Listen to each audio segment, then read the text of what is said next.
Chapter 4. I was in gym class running a few laps around the gym with Addie. She's in here with me too. I'm just lucky I have her to talk to. I mean, Ian is Oh in my this god, class. I swear to God, she goes about how everyone in the class is stupid. I swear to God. Excuse me. But in most fan fictions, everyone is stupider than the main character, and they must point it out in at least 2 times in every chapter, just to remind you how idiotic and selfish And how her everyone classmates treats are, them and poorly. how great morals and how sensible and smart our main Please shut character your ass is. up. Yes. I'm just. I mean, Ian is in this class blah, blah, blah, blah, blah, with me too. But usually the coach is getting on his ass for slacking off, so he's always exercising out of punishment. Drop it, give me 20, boy! I was gonna say something disgusting, but I forgot that we're recording, so. Okay. I kind of get a kick out of it though, especially when he does jump squats. Man, the look on his face is priceless. It's like he's actually dying or something. It's hilarious. I take a break and Addie does too. Got anything to drink? She asks, desperate. I shake my head and say, sorry, I forgot to grab one on the way to school. She pouts and whines. She's not exactly the exercising type. She's No, it is. It's just she doesn't like to get sweaty and stuff. You wouldn't even tell she even ran by how much perfume she puts on afterwards. And she still says it's not enough, so she puts on more. My lungs are practically poisoned by the stuff. I'm surprised I'm still alive. We rest for a while until the coach yells at us to keep going. I groan and roll my eyes. Now I know how Ian feels. Suddenly I hear a voice said, yeah, Umber, keep moving. You don't want to become a fatty now, do you? Then a couple of giggles. I sigh. Oh yeah, those girls are in here too. I turn and see one of them smirking at me rudely. That one's Mandy. She's the leader of the little group. The other 2 girls are Claire and Stephanie. I always thought Stephanie was a nice name until I met that one. I'm sure there are other Stephanies out there that are nice, but this one is just a disgrace, if you ask me. I ignored their teasing and kept running alongside with Addie. Don't let them get to you, she panted. I nodded and said, I don't plan to. She smiles and we keep running.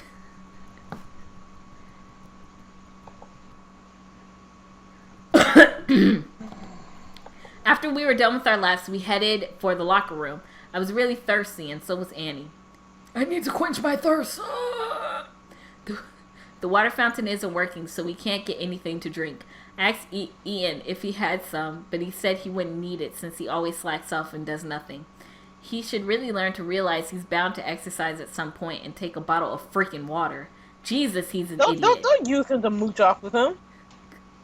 She didn't. Did he? No, she didn't. Wait.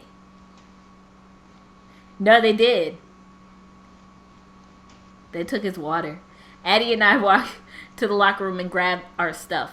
Man, she whines again, I'm super thirsty. I'm about ready to rob someone of their damn drink. I chuckle. Typical Addie. Why don't you just go to a water fountain? The water fountain isn't working, so we can't get anything to drink. If you were listening. I don't think that's part of the school. Logic, and more logic. Obviously, Elizabeth is most definitely the smartest girl in the school. So she obviously provided you with evidence explaining as to why they are thirsty. Logic. Keep up with the logic lyric. Logic, and more logic. You got it? My only question is, why didn't she bring her own thirsty ass into the drink from home? She was rushing out the house, I think, or something like that. I don't remember. Addie and I walked to the locker and grabbed... typically Addie, I was putting on my original shirt when I hear a familiar voice. Your girl's thirsty? I turn and see Maddie again. What does she want now? I smooth my shirt out and say... You're gonna splash her with water. Yeah, so what? She laughs a little and says, well, if you want, you can have my water. I already know Addie is about ready to say yes, but I talk. That'd be great, I guess. You'd be willing to lend us some? Sure, of course, Elizabeth. I'm not that cold-hearted, she chortles. Never mind. What? Chortles? Chortles? Chortles? I just thought that was your lips getting in the way. Oh. That's what it actually says? Oh. What is it? Chortles? Okay. Alright. I still have a bad feeling about it, but I accept the offer. Alright, thanks, Maddie, I say. She grins and says, no problem. She walks over to hand me a bottle, but what I notice is that she had it opened already. I didn't like that. Before I could protest, she threw the water at me, getting my shirt wet that I'm supposed to wear for the rest of the day. I frowned and was about to say something when I noticed the foundation on my wrist came off. Are you listening? Yeah, I heard you. I don't give a fuck about that foundation. People will think, oh, are you in a gang? Alright. The water must have hit my arms and washed it away while it was weak. I don't think foundation's that strong. Addie noticed the marks and Claire noticed too, but she was the only one out of Maddie's group to see. I grabbed my gym bag and ran out of the locker rooms. I heard the girls' laughter as I ran, and even the little comment, wet mud. Great, they made up another one. I ran out but slipped on some excess water that dripped from my shirt. I dropped my stuff and it was sprawled across the gym floor. A couple of people who saw it laughed, and I blushed out of embarrassment. I was left to struggle with getting my stuff. I went to reach for my gym shirt when I noticed when someone else grabbed it and gave it to me. I looked up to see Ian helping me out. Ian likes her. I swear, in the back of my mind, I think Ian likes her. He grabbed a couple of things and put them in my bag. Thanks, I muttered. He sighed and said, let me guess. They threw water at you, and now you're dripping wet and embarrassed, and you slipped on some, and now I'm helping you. Well, doesn't he just know everything? Yeah. It seemed like you was peeking in the girl's bathroom, just watching everything. You could have just said, oh, they just threw water on you, but no, you said the whole fucking thing. Don't make me think that he's stalking her now. Creep ass. I hesitated, but then nodded slowly. He sighs again and says, seriously, Ellie, you need to stop getting hassled like this. I'm the only one that can mess with you. Gee, thanks. That makes me feel so much better, I grumbled. Hey. He chuckles. What? What were you saying, hey? Because I'm like, at least, what would you rather have? Him or those bitches? Well, you know what I mean. Don't let them mess with you so easily. I'm not always going to be here to help you out. I nodded and understood. He's right. I don't say that. I just thought about that. I stopped before something awkward happened. But wait. I reached for the last of my stuff, but he also reached too. I stopped before something awkward happened, but I should have dealt with it instead. Ian grabbed my hand and looked at my wrist. He looked at me concerned and grabbed my other hand. He saw the other mark, then frowned. What the hell is this, Ellie? He asked. I felt uneasy and yanked my hands out of his grip. Nothing. Is everyone nothing. Still watching them? I don't know. Nothing. It's nothing to concern you. They're just marks. That's all. Or she cut herself. Let me stop. In circles and X's? That sounds pretty hardcore. Okay, the X's, that's the thing. But the circles, I don't know how you gonna cut yourself in circles. He was still frowning. He reached over to get the last of my stuff and gave it to me instead of putting it in the bag. He got up and looked down at me, still upset. They're not just marks, Ellie, and it is something to concern me. Whatever shit you're doing here, just knock it off.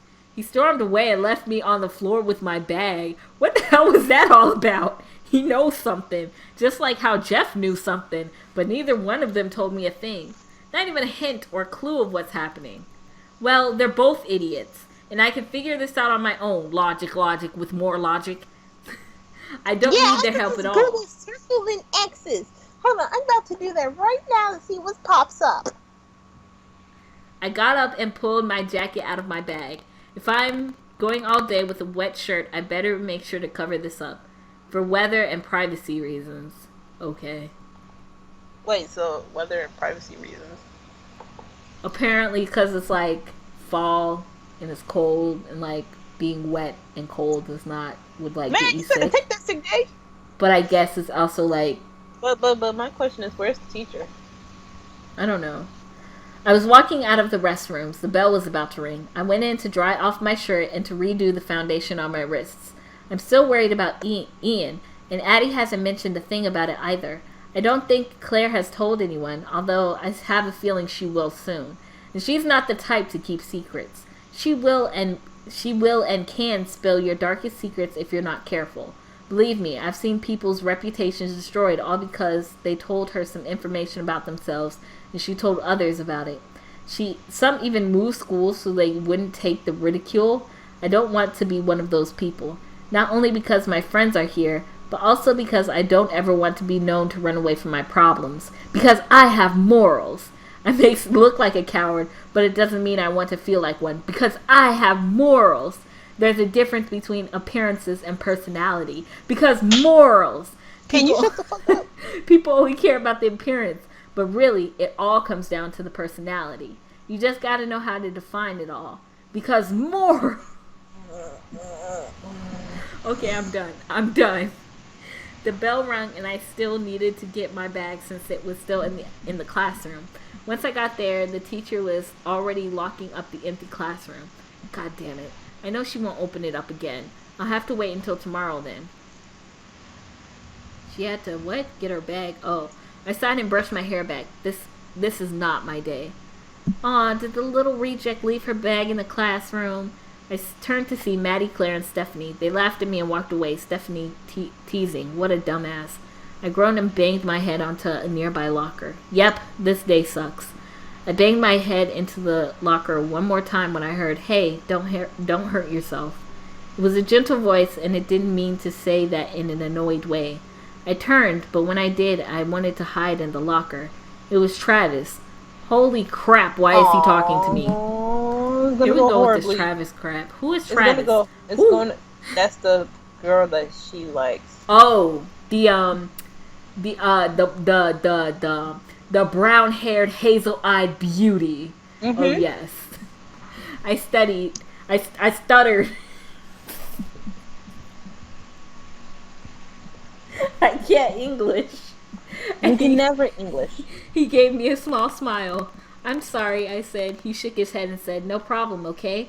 But could you excuse me? You were just hitting my locker right now, so I kind of have to get my stuff. I looked from him to the locker, then back at him. I quickly stepped out of the way and stood in front of the classroom door with my bag in it. He looked at me and asked, what's wrong? You seem upset. I shook my head and said nothing. He closed the locker and stood in front of me. I know it's not my business, and I know we've never talked a lot, but I do know that you're upset. Can I help you somehow? No one is ever this helpful in real life, first of all. Second of all, never mind. I hesitated to look up at him. If I look at him, I'll turn red, and he'll think I'm weird. So I didn't look up, but I mumbled. The teacher locked this classroom, and my bag was left inside, and I really need it. He smiled and said, I can fix that. Got a hairpin on you? Of course he would break open the door. Why not? Do I look like a girl that would need those? Because I'm not. I'm not like those kinds of girls. Well, I'm different. I guess, well, bitch, you ain't getting your bag. I asked with a hint of irritation. His face went blank and he said, no, not really. I sighed. I knew he meant good, but there's no way he could help me on this. He thought about this and perked up. I guess he has an idea.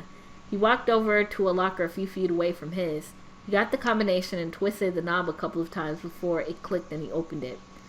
That isn't your locker, I said. I know, he said. I frowned and said, whose is it then? My cousin's, he said. She's got a few hairpins in here somewhere. How do you know her combination? I asked, a little worried. He smirked and said, because I know her like the back of my hand. It's Justin Bieber's birthday. Oh.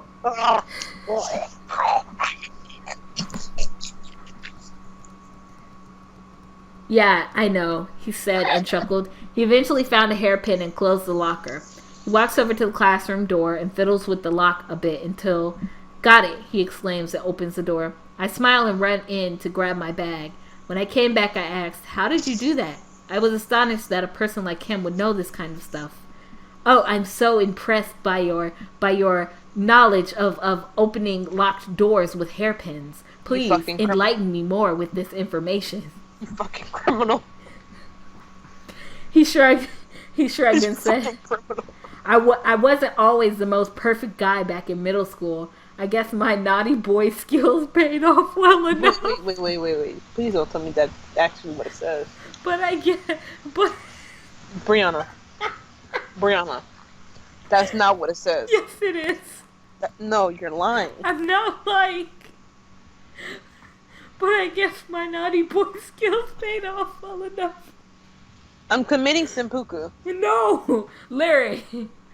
What? I'm committing it. No. It has to be done. He smiles and closes the door. This is great. I got my bag back and I talked to Travis for a bit.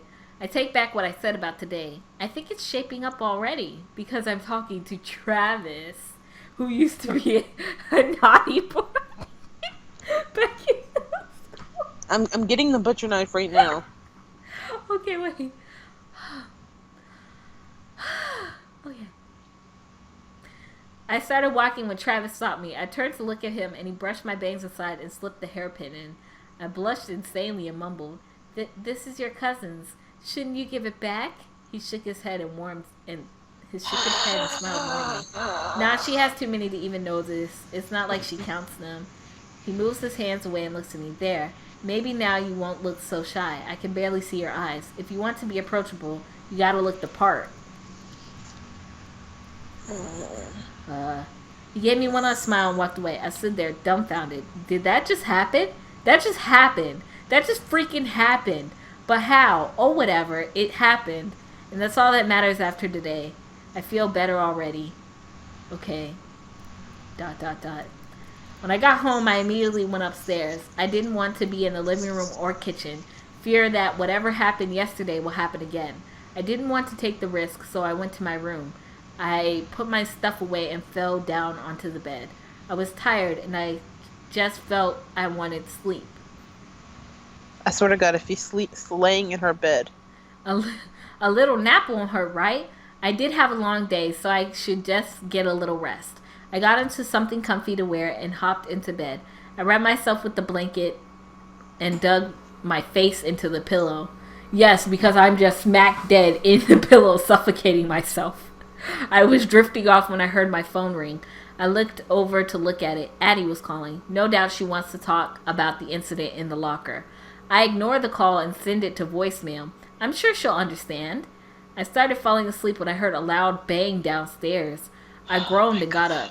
I walked downstairs and looked around. I went into the kitchen and saw a pot fell onto the floor. That's probably what made the loud bang.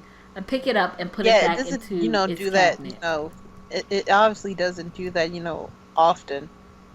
It's so not someone in the house. I went back upstairs when I heard scuffling. I started to get uneasy. I checked downstairs again and walked into the living room.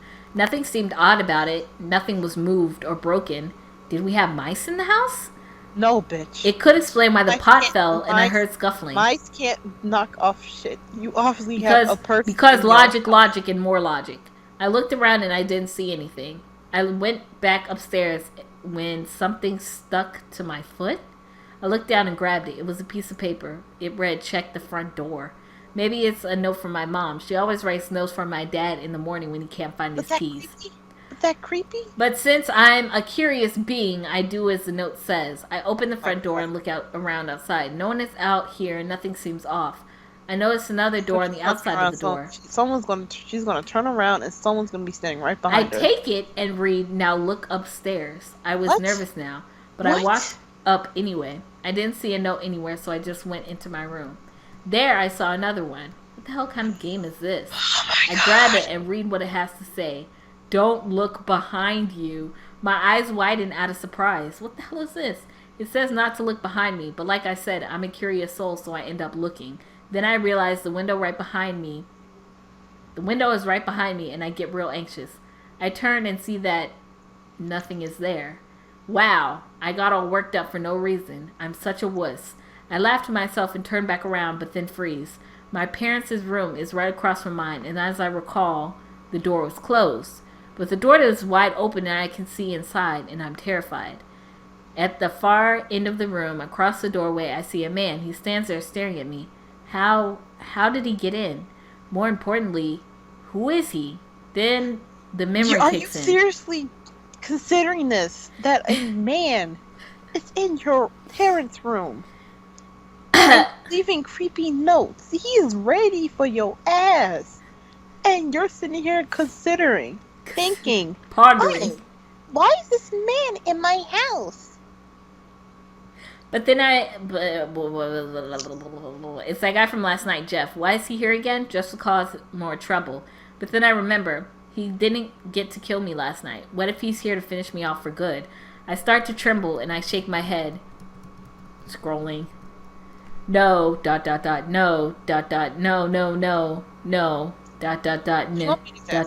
no, in all capital letters. I'm sorry, I don't, my voice is like, I scream and bolt for the stairs. I can hear his hurried footsteps coming after me as I run to the front door.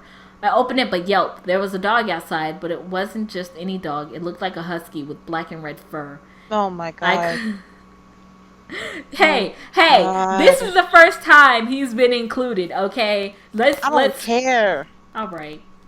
Well, what do you propose should be done then, Lyric? Not include him at all. Obviously, he's going to be included, okay? It just makes sense. He's not Jeff's dog. Nope. Logic, and more logic. Oh my god. A and B God. go together. Are you okay? I hate this. It's okay. I could deal with a weird fur color, but what surprised me was that it's smiling. It was a big wide smile that just looks plain creepy. This was definitely no normal dog. I immediately slammed the door before it could pounce on me. You just slammed the door in his face. I turned and see that Jeff was there. I head for the back door in the kitchen and make it there. I try to open it, but it won't budge. It's locked. I look through the drawers, but don't find the damn key. Son of a bitch. I look up and see Jeff across the kitchen. I look around and see the window is open. He must have snuck in and left it like that. What an idiot. Climb through the window. I ran for it and managed to leap out, hitting my sides as I fell down. I struggled to get up, but then thought of that dog. I got up and ran for my neighbor's house. They have to help me. They just have to. They don't have to. They have to. They don't have They have to. No. Because logic, and more logic. I'm leaving that comment. Logic, and more logic. I knock on the door once I get there and push the doorbell button so many times it should break. No answer. No one came. They must not be home. I tried to open the door, but it's locked, of course. I forget it and run around back. I climb over the wooden fence and fall over again. I was in their backyard. I think I should be safe.